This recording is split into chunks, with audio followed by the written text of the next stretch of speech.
Hi, Andy Alexander, the Practical Sheep Man. Today I'm going to talk about pasture lambing. A question that always rises in my mind is, do you manage the sheep or do you manage the grass? I used to set stock small groups in every paddock during lambing. This reduced the chances of several ewes all lambing in one corner of a paddock overnight, with lots of mismothering issues. However, as feed prices went up, I realized that it was more profitable to do a better job managing the grass.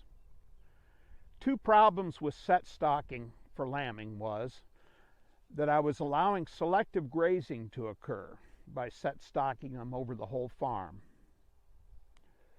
In addition, I was potentially contaminating every paddock with parasite eggs. I was also doing an awful lot of walking to check on the lambing. Now I run one group of 100 ewes in a lambing group.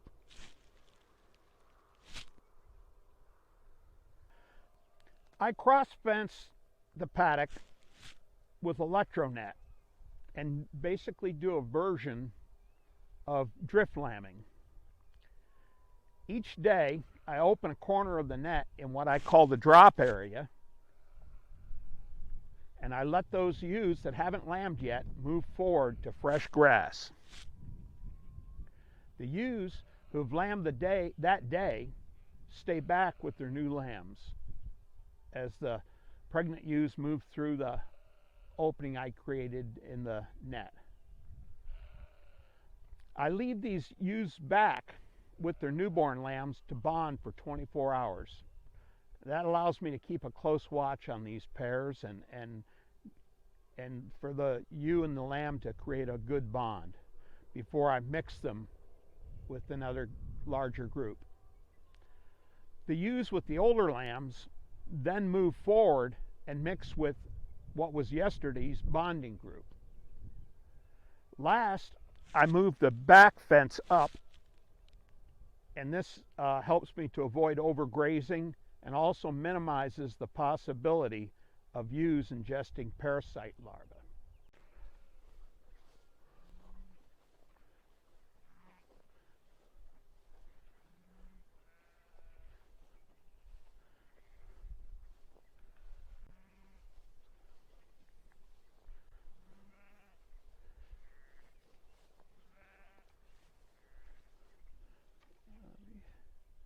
We can walk around.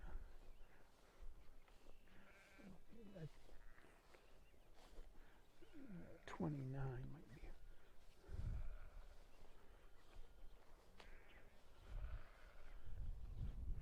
be. Okay, there's a new lamb there. We can maybe. Here's a new ewe that just lambed here probably an hour ago. They seem to be bonded up pretty good here. I'm going to go up there and process them. What I'll be doing is dipping the navel with iodine. I will, as you notice, the ewes all have paint brands on their sides, and I will paint that number on the lamb so that I can keep the ewe and the lamb identified together.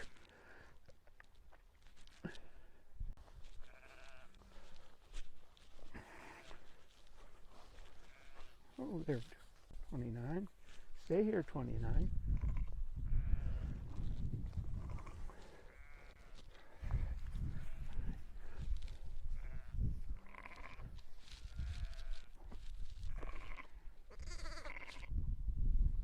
Putting on a little iodine here on its navel.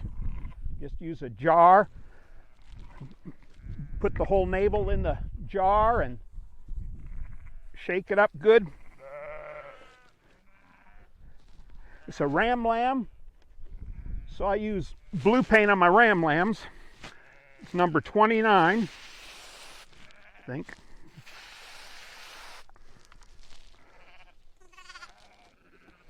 I check the eyes for entropia. We look good. It can go back with its mother now.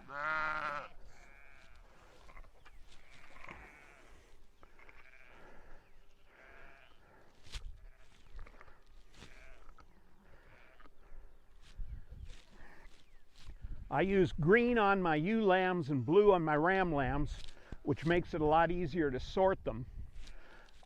If I have twins, I ear notch all my twins.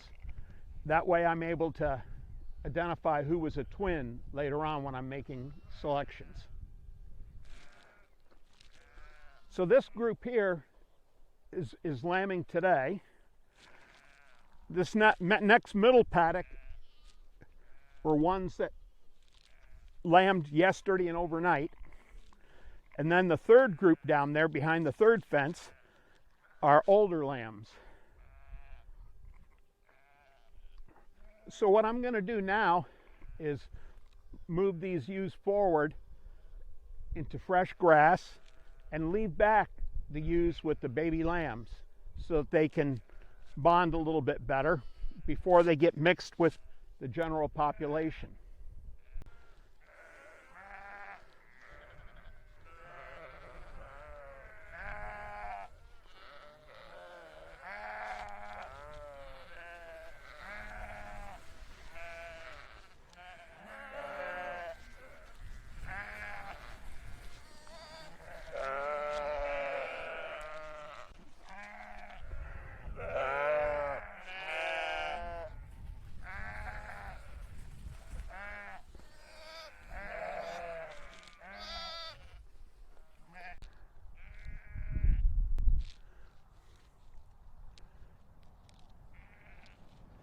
So these ewes here are now on fresh grass.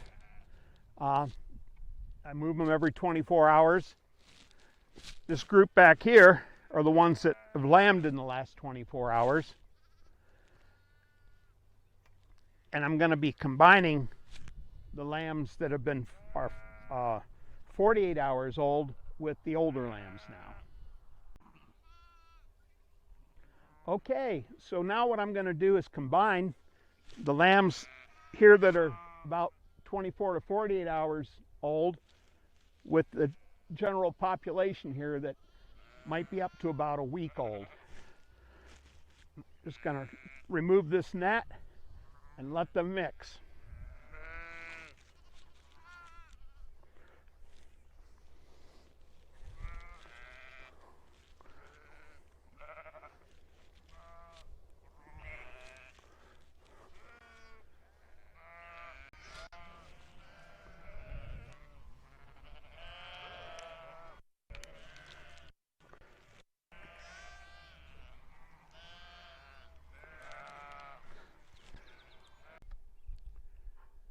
So pasture lambing is really a leap of faith.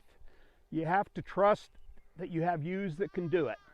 That's why we really like our crossbred North Country Cheviot ewes. They're excellent mothers, have very little lambing problems. I haven't pulled any lambs out of this group of 100 here. The lambs are very vigorous. They're up and really suck. So, if you're looking for doing some pasture lambing, I would recommend going with a hill breed of sheep. We don't have maybe quite the lambing percentages that some other breeds do that lamb in the barn, but these sheep are extremely profitable. So thanks for checking in with us. And if you have any comments or questions, please feel free to comment in the discussion below. If you're going to be needing any rams in the future or replacement ewes, we have them available. We also have satellite customers that have the same genetics as what we have. So give me a shout. Thank you very much.